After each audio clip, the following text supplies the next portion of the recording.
Welcome back to the nationally syndicated Price of Business show. Remember, the show continues 24/7 at priceofbusiness.com, where you'll find news stories from great guests, including the one I'm going to be visiting with right now, Dr. Adil Dalal. Welcome to the program. We're going to talk about Superconscious Leadership, which I think is a very interesting idea. Thanks for being with us. Tell us a little bit about your background and also your single best website to get more information. Sure. Thanks, Kevin. Pleasure to be on your show. I love this topic, Superconscious Leader. I have a TV show on that. So to contact me, you can go to Dr. Adil, so Dr. Adil Dalal.com, or you can go to pinnacleprocess.com, or you can find me on LinkedIn. Background is very varied. I have 2 master's degrees in engineering, but caught a bug of leadership, and my mission in life right now is to really help leaders overcome some of the challenges which are happening today. I believe the leadership model is broken. And in the age of AI, we need to think differently. Yeah, makes a lot of sense. Talk about the ways you see leadership being broken today. I have my own opinion list. To me, leadership in this country is in an existential crisis, to be perfectly honest with you. About the best you get is cheerleaders, rah, rah, rah. Real leaders seem to be too terrified to even express a view on how to make things better. It's really a horrific situation, in my opinion. It is definitely, as you correctly pointed out, leadership is in a crisis. And I guess, we'll take you slightly back so you understand where humanity has come from, right?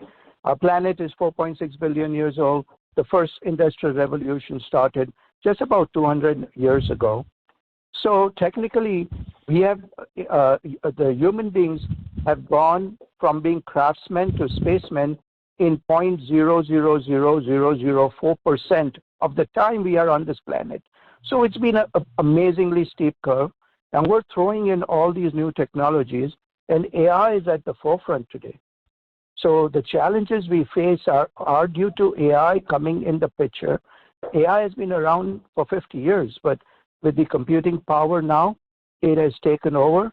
And just see what Sundar Pichai, the CEO of Alphabet or Google's parent company, says that AI is more profound than electricity or fire.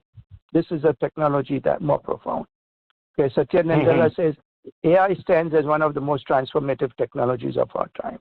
So leaders have to adapt to this, Kevin. It is going to be a tsunami of technology changes coming their way, and leaders have to make decisions in this kind of overloaded and data flooded world. So they have to, they'll be overwhelmed with that, keeping up with the pace of change. AI, do you know that ChatGPT is only 2 years old, but its IQ is close to that of Einstein. So it's a baby. It's a lion cub. Just imagine what happens when it grows up. What will be our challenge? Yeah. No question about it. And honestly, it kind of acts like a child, to be honest with you. ChatGPT is like a child prodigy, but doesn't understand the guardrails to make conversation helpful. I feel sorry for anyone who uses AI as if it were without error, because my AI makes constant errors. It is a tool, but not a replacement for common sense and logic. But all of this is true. There's nothing about it that technology has played a huge role. But I think a bigger impact on leadership is the way the culture is, the fragility that people have, their unwillingness to be teachable, the arrogance that individuals have that they're right and therefore everyone else is wrong, the echo chambers. These, to me, are way bigger factors than technology. Well, yes and no, but the technology, what happens is nowadays people are going to AI to get their answers and decision making. And that is why you are right, the culture is going to change. And reskilling and redefining the workforce is going to be absolutely, imperative for all leaders, but they don't know how to go about it. Because The thing, Kevin, what people don't realize is that in the past technological advances, the blue-collar jobs were eliminated. But today, leaders, because AI makes great decisions, I know it hallucinates, but as it grows up, it's going to make much better decisions than human leaders. So there is already Albania has already created a minister who's an AI. So AI is one of the ministers. Have you heard that? Yes, I have. Yeah. Okay. I think fundamentally, though, the big problem is culture and society. I mean, honestly, that's been going on even before we even heard of AI, which has been around for decades. The cultural changes, the fragility, the inability to be open-minded, the echo chambers are as old as social media, which is now 20 years plus. Absolutely. And so all of these things, which of course is technology related, as you're pointing out, all of these things to me are much bigger challenges. There's such a lack of teachability. Who cares if you have Einstein on your phone if you're not even willing to learn from what from someone smarter than you? And so these problems are so much more systemic than what we know and how we know it. Very true. And you are absolutely right. I mean, I agree with you that generation shifts and culture changes are going to be huge. But again, mark my word that AI is going to play a very, very critical role. I just did a TED Talk on how neuroscience and AI, how it will impact humanity. And we don't understand how this tool is actually going to change our brain structure. Our next generation, the brain structure will start changing quite a bit. And that is where my fear is. And I'm pro-AI. I've written a book on AI. So I'm not against AI, but we need to use it wisely because it is going to impact every aspect of our life. Well, and true to your point is the fact that AI, early on, what I see is AI wants to make users feel really clever, even if they're complete morons. And so they accommodate the user, even though they're often even factually untrue.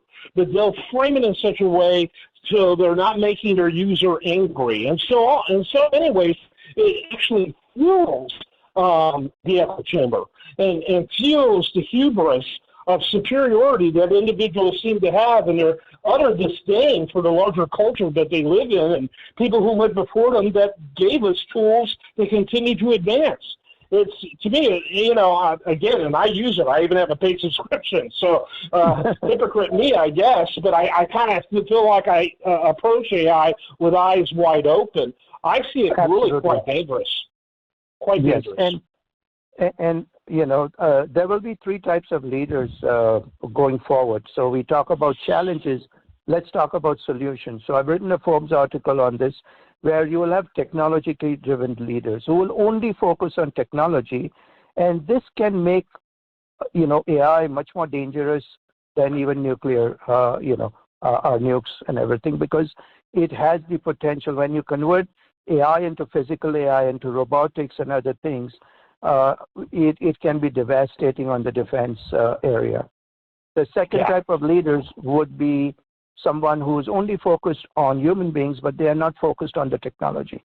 They neglect the technology. They say, hey, I'll do what I have been doing all this time. I don't think AI is, or any other technology is important to me. Those two will fail. The one which will be successful will be tech-savvy, humanistic leaders. They have to understand technology, but with the focus on humanity. And that is where we are going to make the biggest impact on this planet. So AI will become a companion. It will become like a mini-me to us and really support us in really accomplishing so much more than what we think we can. So that steep curve I talked about, we will keep going on that trajectory, but much faster. Yeah, makes a lot of sense. Okay, we're beginning to wrap it up. What is the best way to get your book? Amazon. This year I've released 3 books: A Legacy-Driven Life, the V factor called the power of visualization, and the Lean AI, humanistic integration of Lean and AI. All three on Amazon, or you can go to my website, Dr. Adil Dalal, so dradildalal.com. Yeah, people should go to that website. And very interesting background. We could have spent the entire segment talking about your background because it lends a lot of gravitas to you, why people should check out your work. Thank you so much for making time for us today, Dr. Dalal. Kevin, it was my real pleasure, and wishing you the very best. Thank you, sir. Thank you. I'm Kevin Price. This is the nationally syndicated Price of Business Show. Stay tuned for more after this.